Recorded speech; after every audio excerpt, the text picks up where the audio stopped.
chers élèves, l'objectif c'est de retrouver les formules trigonométriques donc, qui sont usuelles à partir du cercle trigonométrique. Parce que n'oubliez pas, par exemple, vous pouvez être dans un domaine, vous pouvez dans un exercice et vous oubliez donc les formules. Maintenant, au lieu de les maîtriser, on peut les retrouver à partir du cercle trigonométrique. Donc, c'est d'où l'importance de maîtriser le cercle trigonométrique, de savoir la position des angles pour pouvoir déterminer donc, les formules. C'est ce que nous allons faire ensemble. Je vais tracer le cercle trigonométrique à main levée. Donc, je vais faire à main levée. Donc, nous avons notre cercle trigonométrique qui est là. Maintenant, je vais donc, tracer ça. Donc, nous avons le centre qui est là.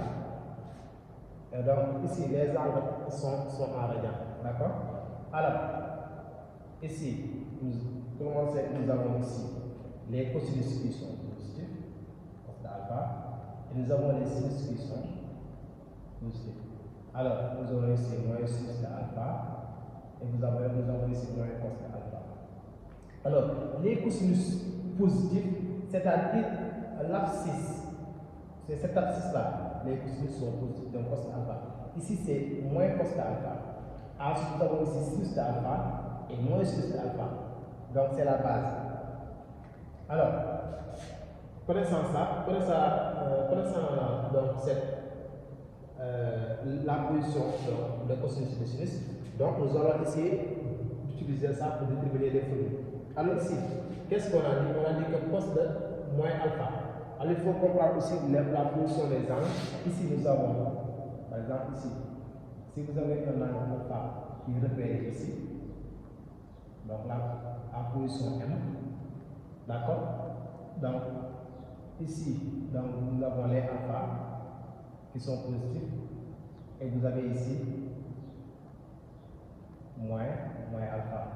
Alors, si ça vient ici, nous aurons donc pi moins alpha. Et vous avez ici, donc ça donne un angle plat. Donc c'est pi plus alpha. D'accord? Donc, je récapitule. Alors, nous avons ici alpha moins alpha, pi moins alpha et pi plus alpha. Cosinus sinus moins cos et moins sinus. Donc, ici, on nous a dit cosinus de moins alpha. Cosinus de moins alpha, donc nous sommes ici. Moins alpha. Donc son cosinus, ici, quand on projette sur l'axe des abscisses, donc ce sont les cosinus qui sont positifs. Donc c'est automatiquement cos de alpha. Alors ici, cos de pi plus alpha. Pi plus alpha, on est où? On est là. Cos de pi plus alpha. Donc cos de pi plus alpha, quand je projette, donc ce sont les cosinus négatifs. Donc c'est moins cos d'alpha. Très simple. Ensuite, cos de pi moins alpha. Pi moins alpha, on est là. Alors, cos de pi moins alpha, donc ce sont les cosinus négatifs. Donc c'est moins cos d'alpha. Alors, sinus de moins alpha est là. Donc son sinus, ce sont les sinus qui sont négatifs. Donc c'est moins sinus de alpha. D'accord? Alors, sinus de pi plus alpha. Pi plus alpha, c'est ici. Son sinus est négatif, donc c'est moins sinus de alpha automatiquement. Alors, sinus de pi moins alpha. Sinus de pi moins alpha. Pi moins alpha, c'est ici. Donc, ce sont les sinus qui sont positifs, donc c'est égal à sinus de alpha automatiquement. Alors ici nous avons cos de pi sur 2 plus alpha. Cos de pi sur 2 plus alpha. Alors, en troisième, nous avions appris que les angles complémentaires et les angles supplémentaires. Qu'est-ce qu'on avait dit sur les angles complémentaires?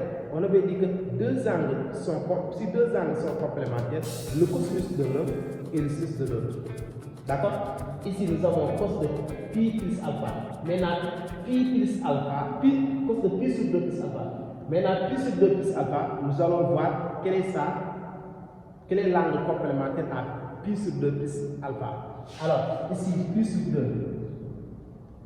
plus alpha, on sait que donc, à partir de 2, on va ajouter moins alpha. Donc, l'angle complémentaire à pi sur 2 plus alpha, c'est moins alpha. Puisque pi sur 2 plus alpha moins alpha, ça donne pi sur 2. Parce que deux angles sont complémentaires si leur somme est égale à 90 degrés. Supplémentaires si leur somme est égale à 180 degrés. Donc ici, complémentaire des plus de plus alpha, c'est moins alpha. Maintenant, donc on sait que cos de plus alpha, donc c'est moins alpha, donc c'est 6 de moins alpha. On est d'accord? Parce que le cosinus de l'un, c'est le sinus de l'autre. Et on sait que 6 de moins alpha, on avait ça, on avait tout à l'heure, c'est moins 6 de alpha. Donc c'est ça.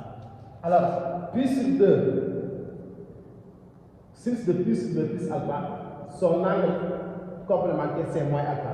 Le sinus de l'autre, c'est le cosinus de l'autre. Donc c'est cos de moins alpha. On sait que cos de moins alpha, ici, c'est cos de alpha plus 1. D'accord? Alors, cosinus de pi sur 2 moins alpha. Son angle complémentaire, c'est-à-dire, si on additionne avec alpha, ça va donner pi sur 2. Donc, ici, son complémentaire c'est alpha, pour avoir pi sur 2. Donc, ici, donc, c'est sinus de alpha. Maintenant, cos de pi sur 2 plus alpha, complémentaire c'est moins alpha. Donc, c'est sinus de moins alpha. Sinus de moins alpha, c'est moins sinus de alpha. D'accord? Alors, je pense qu'on avait déjà fait ça. D'accord? Alors, je ne sais pas est-ce que vous me faites comprendre. Je vais récapituler une dernière fois. Alors ici, il faut maîtriser la position de sinus d'alpha, moins sinus d'alpha, cos d'alpha et cos de moins alpha. Et moins cos d'alpha. Ensuite, la position de l'angle de P. Alors ici, nous avons alpha moins alpha. De ce côté, c'est pi moins alpha et pi plus alpha. Maintenant, donc, facilement, on retrouve les formules sans autant les parties. Donc, dans le cas, vous pouvez tout simplement tracer votre circuit et retrouver les angles. Et ça nous permettra facilement de faire des résolutions d'exercices, de faire des linéarisations donc, dans la suite. Donc, c'était ça. Donc, retrouver les formules à partir donc, du cercle trigonométrique. Alors, je rappelle tout simplement que le sens positif donc, du cercle trigonométrique, c'est ça. Donc, c'est le sens donc, contraire des aiguilles du monde, et aussi donc l'autre sens, le sens des aiguilles du monde, c'est le sens contraire ou bien le sens indirect. Donc, c'était ça. Merci.